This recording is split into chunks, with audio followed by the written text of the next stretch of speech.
Le 26 décembre 2004, un séisme s'est produit en mer, au nord de Sumatra. Ici, voici une explication simplifiée des tsunamis. Quand un gros séisme se produit au fond de la mer, une énorme quantité d'énergie est libérée. Elle va se propager par l'eau. Tant que la mer est profonde, rien n'apparaît en surface. Les bateaux ne sont pas affectés. Au voisinage du rivage, la profondeur de l'eau est faible. Le fond offre une résistance et la masse d'eau qui arrive, ne pouvant contourner l'obstacle, se développe en hauteur, formant des vagues énormes qui déferlent sur le rivage. Ce séisme provoqua un raz-de-marée qui ravagea les côtes de nombreux pays. Les télévisions ont montré beaucoup d'images de cette catastrophe. Nous connaissons bien ces rivages. Nous les avons parcourus avec amour durant 20 ans, chaque hiver, en tout une trentaine de mois. Partagez nos souvenirs en regardant quelques images que nous avons prises avant que ce déluge n'arrive. Durant ces années, notre objectif était d'observer les populations locales, en particulier celles du bord de mer, comme ici en Inde. Ces pêcheurs appartiennent à la catégorie des intouchables.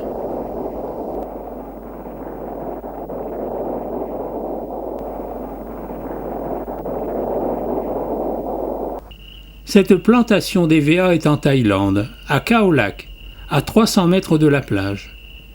Ici, on prépare des planches en vue de construire des huttes pour les routards. Nous voici maintenant en Malaisie. Toutes les bonnes volontés du village sont requises pour tirer les barques de pêche hors de l'eau.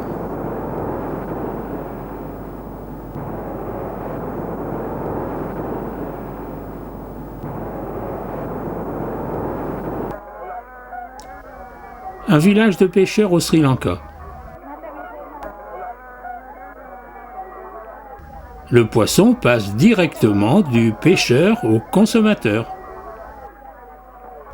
Attirés par la beauté des fonds marins, les plongeurs du monde entier venaient aux îles Maldives et dans les pays que je viens de citer pour pratiquer leur sport. Je me demande ce qui reste aujourd'hui des coraux et des poissons exotiques après le passage du tsunami.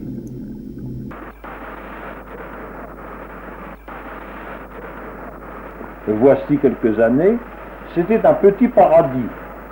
Aujourd'hui, c'est moins vrai, car les trop nombreux visiteurs génèrent une pollution importante par les emballages vides, bouteilles et plastiques qu'ils abandonnent et que personne ne ramasse.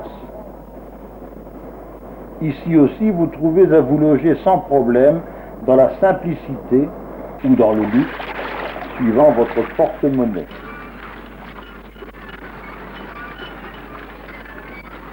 La pêche reste l'activité principale des indigènes, comme en témoigne la vie du port.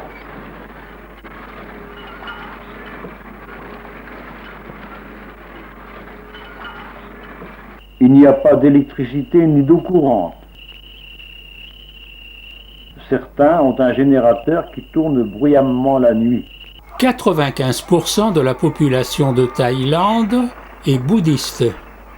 Moins de 5% sont musulmans. Ceux-ci sont concentrés dans le sud du pays. Les habitants de l'île Phi Phi sont musulmans.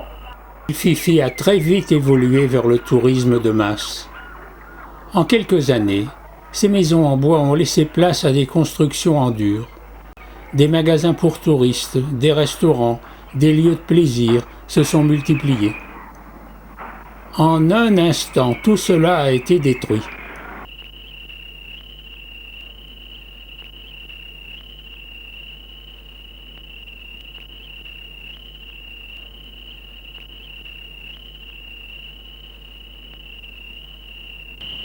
Notre bungalow avec douche et WC. Et notre plage.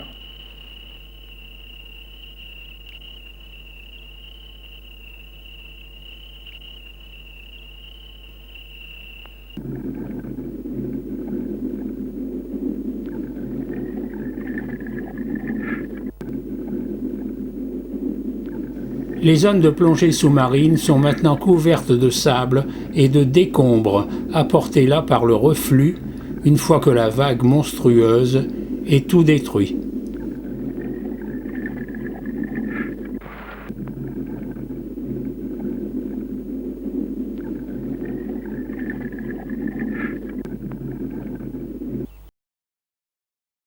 Bilan 2 mois après la catastrophe. 246 000 morts à Sumatra, en Indonésie.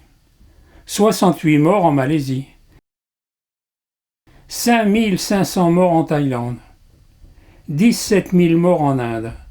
31 000 morts au Sri Lanka. 82 morts aux îles Maldives. Et environ 500 morts dans d'autres pays, dont 300 en Somalie. Le tsunami a frappé jusqu'en Afrique, à 4 500 km de son point de départ.